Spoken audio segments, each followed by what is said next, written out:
Time and ஒர்க்ல அடுத்த model some பார்க்கலாம். P மற்றும் Q இருவரும் இணைந்து ஒரு வேலையை 12 நாட்கள் செய்து முடிப்பர். Q மற்றும் R இருவரும் இணைந்து அதே வேலையை 15 நாட்கள் செய்து முடிப்பர்.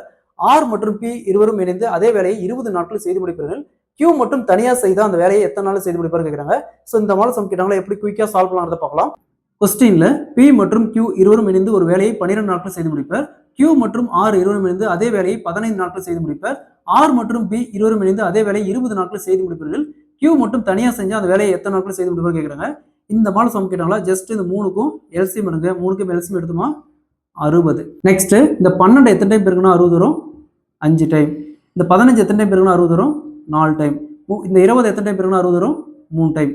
இந்த 5 அப்படிங்கிறது Pயும் Qவும் ஒரு நாளைக்கு செய்யக்கூடிய வேலை. இந்த 4 அப்படிங்கிறது Q 6 ஒரு நாளைக்கு செய்யக்கூடிய வேலை. 3 அப்படிங்கிறது 6 Pயும் ஒரு நாளைக்கு செய்யக்கூடிய வேலை. நெக்ஸ்ட் இந்த 3ஐயும் அப்படியே டைரக்டா ஆட் பண்ணுங்க. 5 + 4 + 3 12. இந்த 12 2ஆல வகுக்கணும். ஏன் 2ஆல வகுக்கணும்னா இங்க பாருங்க இங்க 2 P இருக்குது, 2 Q இருக்குது, 2 R இருக்குது. அப்ப 2ஆல வகுக்கணும். 2ஆல வகுத்தோமா 6. அது இந்த 6 அப்படிங்கிறது P + Q + R. 3 பேர் சேர்ந்து ஒரு நாளைக்கு செய்யக்கூடிய வேலை 6. இந்த 6. சோ நமக்கு தேவை Q மட்டும் தனியா செஞ்சா அந்த டோட்டல் வேலையை எத்தனை நாள் செய்யணும்னு கேக்குறாங்க.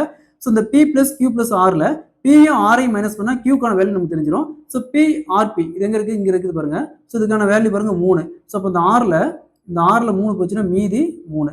சோ Q ஒரு நாளைக்கு செய்யக்கூடிய வேலை பாருங்க 3. அப்ப மொத்த வேலை 60.